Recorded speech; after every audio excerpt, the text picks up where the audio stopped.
Hi, thank you for being here. I'm Little Miss Choco Chiza. In this video, I would be sharing tips on how I passed my German A1 exam by self-studying. A little background about me. I had to learn German while I worked full-time. I would leave home at 6 in the morning and would be back at 7:30 in the evening. I did not have any time to go to a formal German class because I was still working on planning my wedding during the weekends. So if I could do it, you could do it too. All right, so the A1 German exam, it's called Start Deutsch 1. We're going to be talking about the essential words and grammar rules you need to know in order to pass. We would also be discussing topics that you should practice for the speaking part of the exam. Lastly, I would be giving personal tips on how I passed my exam. This worked for me, and I am hoping this also works for you.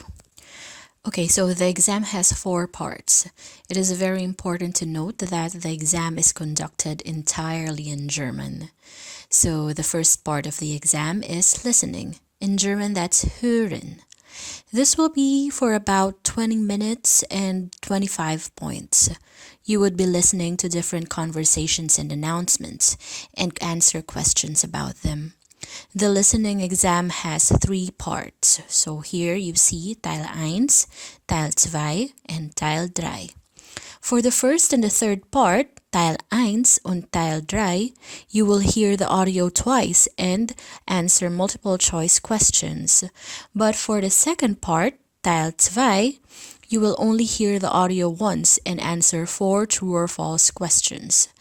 I guess the best tip I could give is to make sure you read the questions quickly first before listening. This way, you would be watching out for keywords and themes and what you really need as you listen to the audio.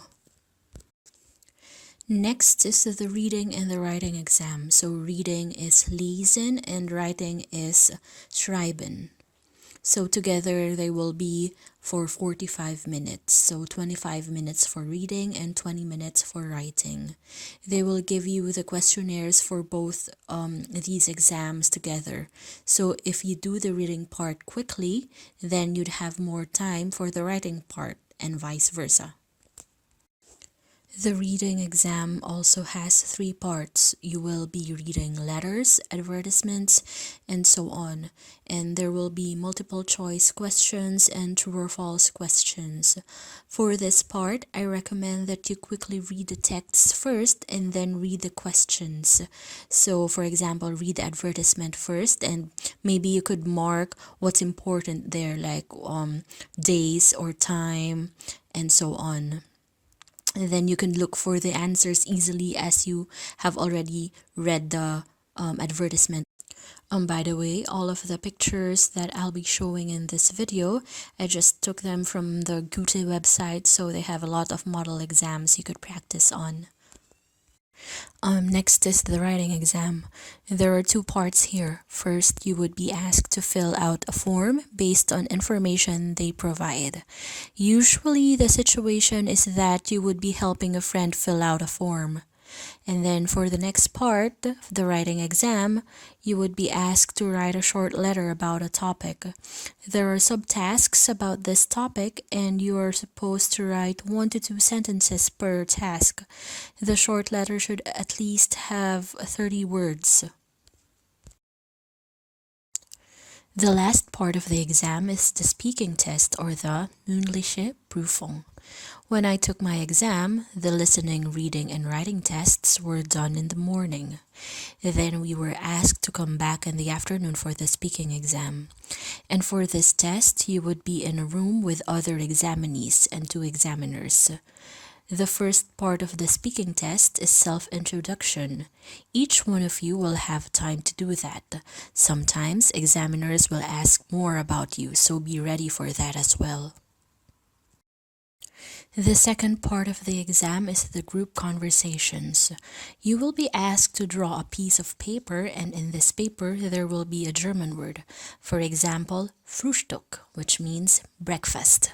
You're supposed to ask the person next to you about the word you picked, and he in return needs to answer back.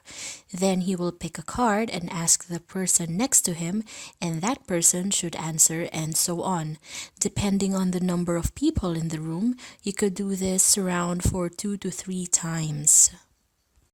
Okay, so here are some tips I could give. If you don't know the word you picked, it is okay to ask the examiner. You could say, Ich kenne das Wort nicht. Was bedeutet das? Or that means, I don't know this word. What does this mean? And if you don't understand the question of the person asking you, you can ask them to repeat the question by saying, Bitte wiederholen Sie. I personally had to ask my partner to repeat her question so many times because she was so nervous and stuttered so much. The last part will be the same, except this time you will be getting cards with pictures instead of words. There will be about 12 cards on the table. Each one of you will take 2 cards. For example, Anna. Based on the picture she has, Anna formulates a request for Paul, and Paul needs to respond to Anna's request. Then, based on Paul's card, he then forms a request for Maria, and Maria needs to respond to the request. Then it is Maria's turn, and so on. If you don't know the picture, you can ask the examiner, Wie heißt das auf Deutsch? Which means, what is that word in German? For you to pass the exam, you should have an overall score of 60%. Here are the rating of the scores. So very good will be from 90 to 100. Good will be from 89 to 80. And then satisfactory 79 to 70. Average 69 to 60. And that's the lowest score you should have for you to pass. Anything below that will be a fail.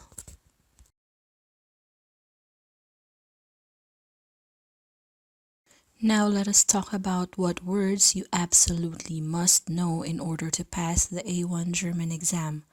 If you do not have enough time for studying, at least prioritize learning these things. So first are numbers, then we'll go to question words, which are the W words, and then food and drinks. This is very important. Number 4, transportations. You need to know the German words for public vehicles, bus stops, train stations, and so on. You also need to know common verbs and adjectives. This is really important so that you could understand and form basic sentences. Next are negating words. These are also important to learn and to watch out for. There are a lot of trick questions in the exam, and if you did not hear or read that little nicht oder kein, which means not or no, then your answer will be wrong. You also need to know words about activities and hobbies. Number 8 and 9, days, months, seasons, and telling the time. These are also very common and very important because there will always be questions about schedules and opening hours on specific days of the week. You should also learn the German words for different places like banks, schools, churches, markets, and so on. And you also need to know words for common objects such as clothes, home, school, and work things. Number 12, directions. You need to know the expressions of directions. Left, right, straight, across the street, at the corner, and so on. Next, you need to learn the German words for people and animals. You also need to familiarize yourself with the parts of the body and some basic words about health, like he is sick, my son broke his leg, and so on. Lastly, I believe one must also learn some words about the workplace and jobs. Jobs also have genders, and you have to learn them too. For example, a male teacher is called Lehrer, and a female teacher is called Lehrerin. Okay, so we identified a lot of words that you must learn. Now let us see what grammar rules you should know in order to pass the exam. If you go to a German course, of course, they will require you to learn more than this list. But to be honest, I passed my exam even though these are the only grammar rules I knew, and I didn't really master them, but I just knew them. So let's get started. First, you need to know the German cases. These are the nominative, accusative, dative, and genitive. It is imperative that you learn nominative and accusative. I did not have time to fully learn the dative and genitive case, to be honest, but I was familiar with them at least. It is also important to know the order of words. For example, in a very basic German sentence, the word order is usually subject, verb, and then object. Okay, number 3. It is also vital that you learn common verbs in different stem and infinitive forms and how to conjugate them. Okay, that sounded a bit difficult and complicated, but it is actually not. Say, for example, the verb kommen. This means to come. Kommen is the infinitive form of the verb, and kom is the stem, and the ending changes based on the pronouns used. I have a video about this, and you could learn more about it there. Okay, number 4, you have to learn nouns with their articles and also their pronouns. Lastly, you need to basically know the German present, past, and perfect tense. Let's look at the example. For the present tense, ich gehe ins Fitnessstudio. So gehe is the conjugated form of gehen. So gehe is the conjugated for ich. And then that is the present tense. Next, ich bin ins Fitnessstudio gegangen. Bin gegangen is the perfect tense form. And then lastly, ich ging ins Fitnessstudio. So ging is the past tense. So present tense is called presens, perfect tense is called perfect, and past tense is called preteritum. Next, let's look at the things that you're absolutely expected to know how to say. So we talked about the speaking exam a while ago, so you have to know how to introduce yourself. There will be this paper there on the table, and it has everything you need to tackle. So name, age, country, language, where you live, your job, and your hobbies. You also have to know how to spell your name in German. And you also have to know how to answer the examiner's possible questions. So just be ready for that. And I think the most important thing to know and to do is use simple sentences but make them correct. So you don't have to make complicated sentences because you definitely just make mistakes. And then lastly, you have to also know how to dictate numbers like phone numbers and addresses and so on. We're almost at the end of the video, but I really would like to talk about this. One of the things that many people who self-studied missed out on was being familiarized with the answer sheet. This is available online, and I recommend you take a look at it and print it and use it when practicing for free exams available online. I wanted to talk about this because when we entered the room, the woman beside me kept on asking me what does Nachname means, what does Vorname means, and I was like, why doesn't she know this? And then she said that she self-studied and she is like nervous and doesn't know what this is, and it's really important that you put the correct information there. So just be ready with this. It's all available online. Okay, so finally, here are my personal tips, and all of these are based on my experience. So, like I said, when I was studying for the German A1 exam, I had a full-time job, and my weekends were packed with wedding planning and so on. So, let's go.